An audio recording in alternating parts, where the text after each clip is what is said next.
Hello বন্ধুরা, কেমন আছেন সবাই? আশা করছি সবাই ভালো আছেন।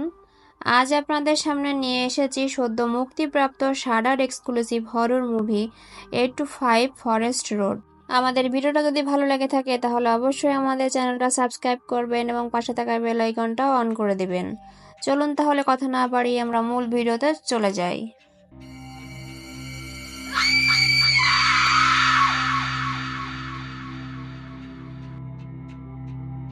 গল্প শুরু হয় অ্যাশল্যান্ড ফলস নামের একটি শহরে, যেখানে একটি বাড়ির ভিতরে আমরা একটি মেয়ে আশলিকে দেখি। সে তার বন্ধুর সাথে ভিডিও কল করছিল। হঠাৎ দরজায় কেউ নক করে। অ্যাশলি ভাবে হয়তো তার মা বাবা এসেছে, কিন্তু তার বন্ধু তাকে মনে করিয়ে দেয় যে তার মা বাবা বাহিরে গেছে। এটা মনে পড়তেই অ্যাশলি একটু আতঙ্কিত হয়ে পড়ে। তাহলে বাইরে কে? এরপর আবার দরজায় নক শোনা যায়। অ্যাশলি ধীরে ধীরে দরজার দিকে এগোয়, আর যখন দরজা খোলে বাহিরে কেউ নেই। সে ভয় পেয়ে যায়, কিন্তু নিজেকে শান্ত করার চেষ্টা করে। মনে করে হয়তো কেউ মজা করেছে। সে পুরো ঘর খুঁজে দেখে, কিন্তু পুরো বাড়িটাই ফাঁকা, কেউ নেই। এরপর সে রুমে ফিরে আসতে থাকে। তখনই ক্যামেরায় আমরা দেখতে পাই তার পেছনে একটা ভুতুড়ে দাঁড়িয়ে আছে, যেটা অ্যাশলি দেখতে পায় না। সে রুমে এসে দরজা বন্ধ করার চেষ্টা করে, কিন্তু দরজা নিজে থেকেই জোরে বন্ধ হয়ে যায়। এটা দেখে সে খুব ভয় পেয়ে যায়। এখন গল্প একদম পাল্টে যায়। এবার এক দম্পতি চাক ও মারিয়ার আগমন ঘটে, যারা বাড়িটি দেখতে এসেছে। এই বাড়িটি খুবই সস্তায় মিলেছিল, তাদের বাজেটের মধ্যেই ছিল। তাই তাদের কাছে এই বাড়ি যেন এক রত্ন। চাক মারিয়াকে তার বোন ইসবালের কথা জিজ্ঞেস করে, যিনি তাদের সাথে থাকবে। ইসবেল তখন গাড়ির ভেতর ছিল। পরে সে ঘরে আসে।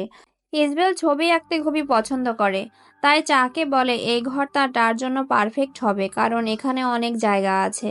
এখন চ্যাপ্টার 1 শুরু হয়, যার নাম চাক। এই মুভিতে গল্পটা বিভিন্ন চরিত্রের দৃষ্টিকোণ থেকে ভাগ করা, অর্থাৎ আলাদা আলাদা অধ্যায়ে বিভক্ত। এরপর চাকের পরিবার বাড়িতে থাকতে শুরু করে, কিন্তু তারা দেখে ছাদের থেকে পানি চুইয়ে পড়ছে, যেটা বড় একটা সমস্যা। চাক এটা এজেন্ট বনিকে জানায়, এমনকি ছাদের ছবি তুলে পাঠায়। বনি তাকে বলে মারিয়ার স্টুডিও ঘরটা চেক করতে। সেখানে গিয়ে আমরা জানতে পারি মারিয়া আসলে একজন ফ্যাশন ডিজাইনার। তার একটি ম্যানিকুইন আছে, যার নাম সে দিয়েছে মার্থ। মার্থ ছিল অনেক পুরনো এবং দেখতে অনেকটা ভয়ানক। এরপর চাকে দেখা যায় সে বাইরে গিয়ে তার প্রতিবেশী ল্যারির সাথে দেখা করতে। তারা কথোপকথন শুরু করে। চাক বলে তার বাড়িতে সমস্যা হচ্ছে, ছাদ চুইয়ে পানি পড়ছে। ল্যারি বলে পুরনো বাড়িতে এমনটা হয়, তবে এখানে বনি তাকে বলেছিল যে এই বাড়ির ছাদই নেই, মানে এটা ছিল সম্পূর্ণ মিথ্যে। এখানে ল্যারি তাকে আরেকটি গুরুত্বপূর্ণ কথা জানায়, এই বাড়ির আগের মালিক আত্মহত্যা করেছিলেন, কিন্তু চাকে কেউ এটা বলেনি। চাক এটা শুনে অবাক হয়। বাস্তব জীবনে রিয়েল এস্টেটে অনেক কিছু লুকানো থাকে। মানুষ জিনিস বিক্রি করতে অনেক কিছু গোপন করে। এরপরে দৃশ্যে দেখা যায় চাক ল্যাপটপে ছবিগুলো দেখছিল, যেটা সে বনিকে পাঠিয়েছিল। তখন হঠাৎ সে দেখে ছবির একটিতে একটা গানের ছবি আছে, যেটা আগে ছিল না। যেটা দেখে সে ভয় পেয়ে যায় এবং ল্যাপটপ বন্ধ করে দেয়। এরপর চাক বাথরুমে যায়, আর জানালা দিয়ে বাইরে তাকিয়ে দেখে কিছু একটা অস্বাভাবিক। সে মারিয়াকে ডাকে জানলায় তাকাতে বলে। মারিয়া দেখে তার ম্যানিকুইনটা বাইরে পড়ে আছে। খুব রেগে যায়। চাক নিচে নেমে যায় ওটা আনতে। নিচে গিয়ে আবার তার দেখা হয় ল্যারির সাথে। ল্যারি তাকে জিজ্ঞেস করে ইসবেল কি ঠিক আছে। চাক অবাক হয়ে যায়। সে বলে কেন এই প্রশ্ন। ল্যারি বলে আমি জানি না সে আসলে কেমন, তবে এখানে দর্শকরা বুঝতে পারে ইসবেলের মা এক দুর্ঘটনায় মারা যান, এবং হয়তো মারিয়া এই তথ্য ল্যারিকে বলেছিল। ল্যারি বলে এই শহরে অনেক মানুষ আত্মহত্যা করেছে। সে বলে ইসবেলকে সামলে রেখো, কারণ সে মানুষের সাথে খেলা করতে জানে। কিন্তু তখনই ইসবেল এসে পড়ে এবং ল্যারি কিছু বলার আগেই চলে যায়। পরবর্তী দৃশ্যে চাকে দেখা যায় সে লাইব্রেরিতে গিয়েছে, কিছু বই পড়ে এবং একসময় দেখে মেঝেতে বইগুলো একটার উপর একটা করে সাজানো, যেখানে আগে কিছুই ছিল না। সেই এড়িয়ে চলে যেতে চায়, কিন্তু তখন দেখা যায় অ্যাশলির সাথে, হ্যাঁ, শুরুতে যাকে আমরা দেখেছিলাম। অ্যাশলি চাকে থামায় এবং বলে, এই শহর ছেড়ে চলে যাও, এই বইগুলো এখানেই রাখো আর চলে যাও। চাক তার অবস্থা দেখে জিজ্ঞাসা করে, তোমার জন্য কাউকে ডাকবো? অ্যাশলি বলে, সবকিছু সত্যি, তুমি শহর ছেড়ে চলে যাও। চাক কিছুই বুঝতে পারে না এবং সে লাইব্রেরিয়ানকে কথা জানায় যে বইগুলো মেঝেতে পড়েছিল আর এক মেয়ে অ্যাশলি তাকে কিছু বলেছে। লাইব্রেরিয়ান বলে, সবাই পুরনো বই নিতে আসে ফরেস্ট রোড খুঁজে বের করার জন্য, কিন্তু কেউ কোনোদিন ফিরে আসেনি। চাক বাড়ি ফিরে বইগুলো পড়ে এবং বুঝতে পারে এই শহরে অনেক ট্র্যাজেডি ঘটেছে। ঠিক তখনই তার পিয়ানোর ছাত্র অলিভিয়া আসে। চাক তাকে কিছু বাজাতে বলে, কিন্তু সে তো পিয়ানো ভালো পারে না, তাও সে পানি আনতে যায়। ফিরে এসে দেখে অলিভিয়া খুব সুন্দরভাবে পিয়ানো বাজাচ্ছে। চাক বলে, তুমি তো বাজাতে পারো না। অলিভিয়া বলে, আমি বাজাচ্ছিলাম না, এক লেডি বসেছিল আমার পিয়ানোয়। চাক তাকিয়ে দেখে কেউ নেই। অলিভিয়া বলে, আমি তার মুখ দেখিনি আর আমি দেখতেও চাই না। এই কথা বলে অলিভিয়া চলে যায়। এরপর চাককে দেখা যায় লাইব্রেরির কাছে গিয়েছে। সে একটা গ্রুপ থেরাপি করেছিল। চাক সেখানে বসে পড়ে। ল্যারি তাকে জিজ্ঞেস করে, তুমি কি দেখেছো? চাক বলে, আমি কিছুই বুঝতে পারছি না। মারিয়া শহরের বাইরে, তাই এখানে এসেছি। তারা গল্প করে এই শহরে এমন অনেক কিছুই হচ্ছে, যেমন লাইব্রেরিতে আবার বই সাজিয়ে রাখা, অ্যাশলির ব্যাপারটা, সব কিছু যেন আবার শুরু হচ্ছে। তারা বলে এই সব কিছু শুরু হয়েছে 1980 সালে। এখানে ল্যারি সবাইকে চাকে পরিচয় করিয়ে দেয়। সবাই ব্যাখ্যা করে কেন তারা এই মিটিংয়ে এসেছে। আসলে এই শহরের প্রত্যেকেই কোনো না কোনোভাবে ক্ষতিগ্রস্ত। কেউ প্রিয়জন হারিয়েছে, কেউ আত্মহত্যা করেছে। চাক জিজ্ঞাসা করে তারা কার কথা বলছে। তারা বলে তারা হলেন ফস্টার এর কথা বলছে। সে এই শহরের মতোই এক বেদনা, এক ব্যথা। কেউ ভাবে সে মিথ, কিন্তু যারা তাকে দেখেছে বা অনুভব করেছে তারা জানে সে সত্যি। সে ভয়ঙ্কর। তাকে থামাতে হলে ফরেস্ট রোড খুঁজে পেতেই হবে, যেখানে সে বাস করত, যেখানে সে আত্মহত্যা করেছিল। তার বাড়ি খুঁজে বের করে ধ্বংস করতে হবে, তাহলেই হেলেনের আত্মা নষ্ট হবে। কিন্তু আজ পর্যন্ত কেউ সেই বাড়ি খুঁজে পায়নি। ওদের কথাবার্তার মাঝে হঠাৎ ল্যারি উঠে পড়ে এবং চলতে শুরু করে, কারণ সে হেলেনকে দেখে। তখন সে সবাইকে মিটিং শেষ করতে বলে। সবাই বোঝা যায় আসল পরিকল্পনাটা কী ছিল এবং স্থান ত্যাগ করে। চাকও তখন বের হতে শুরু করে, কিন্তু সে তখন গির্জার ভেতরে এক লাল চাদর পরা মহিলাকে দেখে, যিনি তার দিকে মুখ ঘুরিয়ে তাকায়। এখানে এই চ্যাপ্টারটি শেষ হয়। এরপর শুরু হয় পরবর্তী চ্যাপ্টার। এখন এই অধ্যায়ে আমরা ঘটনাগুলো ইসবেলের দৃষ্টিভঙ্গি থেকে দেখতে পাবো। যখন বনি ওদের বাড়িতে যাচ্ছিল তখন ইসবেল তার রুমে যায় এবং আমরা জানতে পারি ইসবেল তার মায়ের খুব কাছের ছিল। সে তার মাকে খুব মিস করে। আর আসলে ইসবেলই ছিল সেই ব্যক্তি যে গাড়ি চালাচ্ছিল। তখন তাদের দুর্ঘটনা হয়েছিল এবং তার মা মারা যায়। এই কারণে ইসবেল মানসিক চাপের ভিতরে আছে এবং তার একজন থেরাপিস্ট আছে। ইসবেল নিজেকে এই দুর্ঘটনার জন্য দায়ী মনে করে না, কারণ থেরাপিস্ট তাকে সেটা মনে করতে বারণ করেছে। এরপর দৃশ্য বদলায়। ইসবেল একা বসে কারো সঙ্গে কথা বলছে। তখন চাক আসে এবং জিজ্ঞেস করে সে কার সাথে কথা বলছে। তখন ইসবেল বলে আসলে তার থেরাপিস্ট তাকে বলেছে যেন সে নিজের মন থেকে যা আসে তা রেকর্ড করে রাখতে, যাতে সে কিছুটা স্বস্তি পায়। আর সে সেটাই করছিল। চাক জিজ্ঞাসা করে, এই চিকিৎসায় তুই স্বস্তি পাচ্ছিস তো? তখন ইসবেল বলে, তুমি হঠাৎ আমার জন্য এত চিন্তিত কেন? তখন চাক বলে, কারণ আমি তোর ভাই এবং আমি তোর জন্য চিন্তা করি। সেখানে ইসবেলের কিছু আঁকা ছবি ছিল। সে ছবি এঁকেছিল যখন চাক তাকে এবং তার মাকে ছেড়ে গিয়েছিল। এখান থেকে আমরা আরও জানতে পারি যে ইসবেলের তার ভাই তাদের দুজনকে ছেড়ে চলে গিয়েছিল চাকরির কারণে। তাই ভাই বোনের সম্পর্কটা খুব বেশি ঘনিষ্ঠ ছিল না, যদিও চাক তাকে ভালোবাসে। চাক ছবিগুলো দেখে। একটি ছবিতে দেখা যায় ইসবেল নিজেকে এঁকেছে আর তার কাঁধে কারো হাত রাখা আছে। চাক জিজ্ঞাসা করে, তুই এই ছবি কখন এঁকেছিস? তখন ইসবেল বলে, আমি ঠিক মনে করতে পারছি না কখন বা কেন এঁকেছিলাম। এরপর দৃশ্য বদলায়। যখন ম্যানিকুইনটা বাড়ির বাহিরে চলে গিয়েছিল, মারিয়া ইসবেলকে বলে যে ম্যানিকুইনটা বাইরে আছে এবং সে ভাবে ইসবেলই হয়তো এটা বাহিরে রেখেছে। এরপর ইসবেল নিচে যায় যেখানে চাক এবং ল্যারি কথা বলছিল। ল্যারি ইসবেলকে দেখে চুপচাপ চলে যায়। ইসবেল তখন চাককে বলে, আমি ম্যানিকুইনটা ছুঁয়েও দেখিনি। এরপর সন্ধ্যায় ইসবেল পিয়ানো বাজাচ্ছিল। সে একা ছিল কারণ মারিয়া তখন শহরের বাহিরে। চাক তখন ল্যারির কাউন্সেলিং থেকে ফিরছিল এবং সেই সময় এসে গির্জায় লাল চাদর পরা মহিলাকে দেখেছিল। এখানে চাক এবং ইসবেল একসঙ্গে পিয়ানো বাজায়। ইসবেল জিজ্ঞেস করে, তুমি কোথায় ছিলে? তখন চাক বলে, আমি কাউন্সেলিংয়ে ছিলাম ল্যারির সাথে। তারা একে অপরের সঙ্গে কথা বলছিল। ইসবেল বলে, এই শহরে কিছু অদ্ভুত ব্যাপার হচ্ছে এবং সে অনুভব করে যে তাদের বাড়িতেও কিছু অস্বাভাবিক কিছু ঘটছে। ইসবেল তখন জানায়, আমার স্কুলে একটা মেয়ে ছিল অ্যাশলি, এবং এই অ্যাশলিই হচ্ছে সেই মেয়ে যাকে আমরা গল্পের শুরুতে দেখেছিলাম। ইসবেল বলে, গতকাল রাতে অ্যাশলি আত্মহত্যা করেছে আর সে জানায় তার ক্লাসে লাক নামে একটি ছেলে আছে যে বলে এই শহরে কিছু আছে যেটা মানুষদের উপর প্রভাব ফেলে। চাক ইসবেলকে জিজ্ঞেস করে, তুই কি কখনো আত্মহত্যার চিন্তা করিস? তখন ইসবেল বলে, হ্যাঁ, প্রতিদিনই মায়ের কথা ভেবে এমন চিন্তা আসে। চাক জিজ্ঞেস করে, তোর থেরাপিস্ট কি তোকে কোনো ওষুধ খেতে বলেছে? তখন ইসবেল জিজ্ঞেস করে, তুমি কি ভাবো ওষুধে কি আমি ভালো হব? এখানে ভাই বোনের মধ্যে কিছুটা তর্ক হয় এবং ইসবেল রুমে চলে যায়। পরের দিন ইসবেলের বন্ধু লেক তাদের বাড়িতে আসে এবং চাক দরজা খোলা পায়। লেক বলে, আমি ইসবেলের বন্ধু।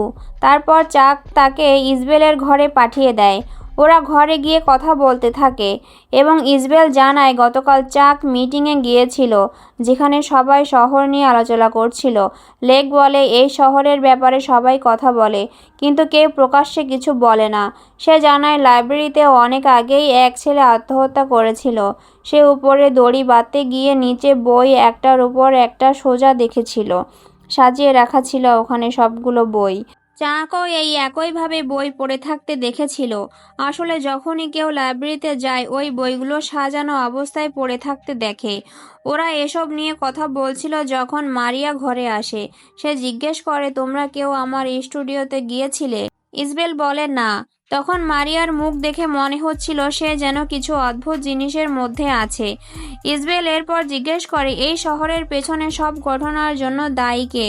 তখন লেক বলে, বহু বছর আগে হেলেন ফস্টার নামে একজন মহিলা সেখানে থাকতেন। তার একটি মেয়ে ছিল যাকে স্কুলে সবসময় বুলিং করা হতো। কেউ তাকে সহ্য করতো না। হেলেন স্কুলেও অনেক চিঠি লিখেছিল, এমনকি ওই বুলিদের পরিবারদেরও লিখেছিল যাতে কিছু ব্যবস্থা নেওয়া যায়, কিন্তু কেউ কিছু করতে পারেনি। অবশেষে হেলেনের মেয়ে অতিষ্ঠ হয়ে আত্মহত্যা করে। এরপর হেলেন একেবারে ভেঙে পড়ে এবং নিজের চাকরিও হারায়। এরপর সে বুলিদের ও তাদের পরিবারদের খুন করে। পরে সে নিজেও আত্মহত্যা করে। আসলে সে একটা বন্দুক তার মুখের ভিতরে ঢুকিয়ে নিজের মাথা উড়িয়ে দেয়। এখন ইসবেল তাকে জিজ্ঞাসা করে যে ওটা তার কোন বাড়ি ছিল। তখন সে উত্তর দেয় যে আসলে কেউ জানে না, শুধু একটা ঠিকানা আছে, 825 ফরেস্ট রোড, কিন্তু এমন কোনো জায়গা মানচিত্রে নেই। আর যদি তারা এই সঠিক জায়গাটা খুঁজে পায় তাহলে সেটাই হবে হেলেন ফরেস্টের বাড়ি। এরপর দৃশ্য পাল্টে যায় রাতের দিকে, যেখানে ইসবেল এবং মারিয়া একসাথে একটি আর্ট এক্সিবিশনে যায়। এখানে মারিয়া তাকে খুব সুন্দরভাবে কথা বলে এবং একই সঙ্গে তাদের ভুল বোঝাবুঝিও দূর করে। আসলে ইসবেল ভাবতো মারিয়া তাকে পছন্দ করে না, কিন্তু তা নয়। মারিয়া বলে যে সে সবসময় নিজের কাজে ব্যস্ত থাকতো, যার কারণে ইসবেলকে সময় দিতে পারতো না। সে আরও বলে যে তার বাইপোলার ডিসঅর্ডার আছে, যার কারণে তার মুড বারবার বদলে যায়। এখন যখন এই দুইজনের কথা বলছিল তখন সেখানে উপস্থিত লোকেরা কিছু অস্বাভাবিক নড়াচড়া অনুভব করে। আসলে হঠাৎ করে একটি পেইন্টিং এর ভেতর একটি মহিলা প্রবেশ করে এবং সে ছিল হেলেন ফস্টারের আত্মা। এখন তাকে দেখে ম্যানেজার দ্রুত সেই পেইন্টিংটি একটি কাপড় দিয়ে ঢেকে দেয়। রাতের বেলা যখন ইসবেল ঘুমাচ্ছিল তখন বাইরে আলোগুলো হঠাৎ জ্বলে ওঠে। ইসবেল উঠে গিয়ে সেগুলো বন্ধ করে, কিন্তু আলোগুলো আবার জ্বলে ওঠে। বিরক্ত হয়ে সে বাল্ব খুলে ফেলে এবং নিজের কাছে রেখে দেয়, কিন্তু তবুও আলো জ্বলে ওঠে। হ্যাঁ, এবং এবার ইসবেল খুব ভয় পায়, কারণ বাল তো তার কাছে, তাহলে আলো কিভাবে জ্বলে উঠল। তারপর দরজার পেছন থেকে একটি ভূত আসতে শুরু করে, কিন্তু আসলে সেটা ছিল ইসবেলের দুঃস্বপ্ন। কিন্তু যে ভাল্ব সে খুলে রেখেছিল সেটা ঠিক সেখানেই পড়েছিল, যার কারণে সে বুঝতে পারছিল না এটা কি স্বপ্ন ছিল নাকি বাস্তব। এরপর সে লুকের সঙ্গে দেখা করে এবং তাকে বলে তার জীবনে অদ্ভুত কিছু ঘটেছে। তখন লুক বলে যে সে সবকিছু ঠিক করতে পারে যদি সে হেলেন ফস্টারের বাড়ি খুঁজে পায়, এবং এজন্য তার ইসবেলের সাহায্য দরকার। কিন্তু ইসবেল এতে জড়াতে চায় না, কারণ সে শুনেছে অ্যাশলিও এই কারণেই মারা গিয়েছিল, কারণ সে হেলেন ফস্টারের বাড়ি খুঁজছিল। এখন লুক ইসবেলকে অনুরোধ করে যেন সে খুঁজে বের করে অ্যাশলি ওই বাড়িটা খুঁজে পেয়েছিল কিনা, এবং সম্ভবত ওটাই তার মৃত্যুর কারণ। সবচেয়ে চমকপ্রদ বিষয় ছিল যে চাক অ্যাশলিকে লাইব্রেরির ভেতর দেখেছিল। সে আসল অ্যাশলি ছিল না, বরং তার আত্মা, যা হয়তো তাকে জায়গাটা ছেড়ে যাওয়ার সতর্কতা দিয়েছিল। যাই হোক, এরপর ইসবেলের ফোন বেজে ওঠে এবং ফোনে ছিল চাক, যে তাকে তাড়াতাড়ি বাড়িতে আসতে বলে। এরপর সে বাড়িতে যায়, যেখানে মারিয়া অনেক চিন্তিত দেখাচ্ছিল। চাক বলে যে তারা এখনই চলে যাচ্ছে, এবং ইসবেল হঠাৎ জিজ্ঞেস করে সে কি হেলেন ফস্টারকে খুঁজতে যাচ্ছে। মারিয়া এই বিষয়ে কিছু জানতো না, কিন্তু চাক জানতো। হেলেনের নাম শুনে সে এক মুহূর্ত থেমে যায় এবং তারপর বাইরে চলে যায় কোনো কাজের জন্য। এতে বোঝা যায় যে মারিয়ার সঙ্গে কিছু হয়েছে। যাই হোক, এরপরে ইসবেল আবার চলে যায় এবং তখন লুক আসে তার সঙ্গে দেখা করতে এবং বলে যে তার মা খুব ভালো, কিন্তু ইসবেলের মা তো বেঁচে নেই। এটা সে লুককে বলে, কিন্তু লুক ছিল একেবারেই নিশ্চিত যে তাকে দরজা খুলে স্বাগত জানিয়েছিল তারই মা। এখন অবস্থা খুব অদ্ভুত হয়ে যাচ্ছিল। এরপর লুক ও ইসবেল নিচে যায় কিছু দেখতে, এবং তখন লুক বুঝে যায় যে এখানে কিছু অস্বাভাবিক হচ্ছে, তাই সে সেখান থেকে চলে যায়। এরপর ইসবেল তার মায়ের কণ্ঠস্বর শুনতে পায় এবং সেই কণ্ঠস্বরের দিকে এগোতে থাকে, কিন্তু মারিয়া তাকে থামাতে চেষ্টা করে, কিন্তু ইসবেল থামে না। সে তার মায়ের প্রতি খুব আবেগপ্রবণ ছিল। সে নিচে গিয়ে দেখে সেখানে তার মা নেই, বরং সেখানে ছিল হেলেন ফস্টারের আত্মা। এটা দেখে ইসবেল আর মারিয়া দৌড়ে উপরে চলে যায়, যেখানে ইসবেল নিজের ঘরে ঢুকে যায়, কিন্তু আমরা শুধু মারিয়া চিৎকার শুনতে পাই, এবং এখানেই এই অধ্যায়ের শেষ হয়। তারা সিদ্ধান্ত নেয় যে ইসবেল এবং চাক হেলেনের বাড়ি খুঁজতে যাবে এবং অন্যান্য লোকেরা তাদের সঙ্গে থাকবে, আর এটাই তারা করে। একদিকে এই লোকেরা ভিডিও তৈরি করছে, অন্যদিকে চাক এবং ইসবেল সেই বাড়ি খুঁজতে বের হয় এবং তারা সেই বাড়ি খুঁজে পায়। তারপর তারা বাড়ির ভিতরে ঢোকে। এরপর অন্যদিকে আমরা দেখতে পাই যে ভিডিও তৈরি করার সময় মারিয়া বলতে শুরু করে যে একদিন তার মেয়ে স্কুল থেকে ফিরে এসে খুব বেশি কাঁদছিল, তাকে ব্যঙ্গ করা হয়েছিল। সে সবকিছু পিতামাতার কাছে, স্কুলের কাছে চিঠি পাঠিয়েছিল, কিন্তু কেউ কোনো পদক্ষেপ নেয়নি। এমনকি কাউন্সিল মিটিংয়ের মাঝেও সে সেখানে গিয়েছিল, কিন্তু কেউ তার কথা শোনেনি। অর্থাৎ যে লোকটি শহরের কাউন্সিল মিটিং পরিচালনা করত, সেই লোকও তাকে কিছু শোনেনি। আর এসব কিছু লুক তাকে বলেছিল যে কাউন্সিলিংয়ের সময় এক মহিলাও ছিল, যে পুরুষদের মাঝখানে ছিল, এবং সে মহিলা ছিল হেলেন। সে সেখানে ন্যায় চাইতে গিয়েছিল, কিন্তু কিছুই পায়নি। এখন ন্যায় না পেয়ে তার মেয়ে স্নানে আত্মহত্যা করে। আর এখন এখানে আমরা জানতে পারি যে আসলে হেলেনের আত্মা মারিয়ার শরীরে ছিল, এবং সবাই এটা জানে। অন্যদিকে চাক একটি চিঠি পায় বাড়ির ভিতর, যা হেলেন তার মেয়েদের ব্যঙ্গ করা শিশুদের পরিবারগুলোর কাছে লিখছিল, এবং এখানে এসে বুঝতে পারে যে এই বাড়ি হেলেনের নয়, বরং সেই ব্যঙ্গ করা শিশুদের পরিবারের, যাদের হেলেন হত্যা করেছিল। এই ভয়ঙ্কর ব্যাপারটি জানার পর চাক ইসবেলকে বলে যে এখান থেকে চলে যেতে, এবং যদি এটা হেলেনের বাড়ি না হয় তাহলে হেলেনের বাড়ি কোথায়। তাহলে চাকের বাড়ি আসলে হেলেনের বাড়ি। হ্যাঁ, এবং চাক এই ব্যাপারটি জানার পর সে দ্রুত ইসবেলকে ফোন করতে শুরু করে, এবং এটা ছিল সেই কারণ যে এই ভূতটি সবসময় এই বাড়িতে হানা দিত, এবং এটা হেলেন ফস্টারের বাড়িও ছিল। এজন্য তার আত্মা বারবার সেই বাড়িতে চলে আসতো। এখন মারিয়ার বাড়িতে অর্থাৎ হেলেন ফস্টারের বাড়িতে লুক মারিয়াকে জিজ্ঞেস করে যে তার মায়ের নাম কি ছিল। তখন হেলেন ফস্টারের আত্মা বলে যে তার নাম ছিল মেরি, যা মানে হেলেন ফস্টারের আত্মা সত্যি মারিয়ার ভিতরে ছিল এবং তখন এখানে হেলেন ফস্টারকে আক্রমণ করে এবং সবাই পালানোর চেষ্টা করে, কিন্তু কেউই বাঁচে না। অন্যদিকে চাক তার বোনকে দূরে দাঁড়িয়ে থাকতে দেখে, যিনি ঠিক সেই অবস্থানে দাঁড়িয়েছিলেন যেটি সে তার ছবিতে তৈরি করেছিল, যেখানে একটি হাত তার কাঁধে ছিল। এবং এখানে চাক দ্রুত ইসবেলের কাছে আসে, কিন্তু তারা দুজনেই সেখানে শেষ হয়ে যায়।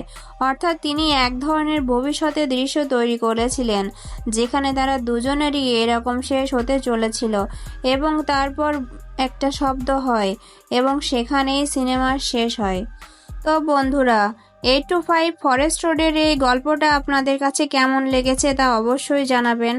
আর যদি ভালো লেগে থাকে তাহলে ভিডিওটি লাইক করবেন এবং চ্যানেলটি সাবস্ক্রাইব করবেন। দেখা হবে আপনাদের সাথে নতুন কোনো ভিডিওর সাথে। ততক্ষণ সবাই ভালো থাকবেন, সুস্থ থাকবেন। ধন্যবাদ সবাইকে।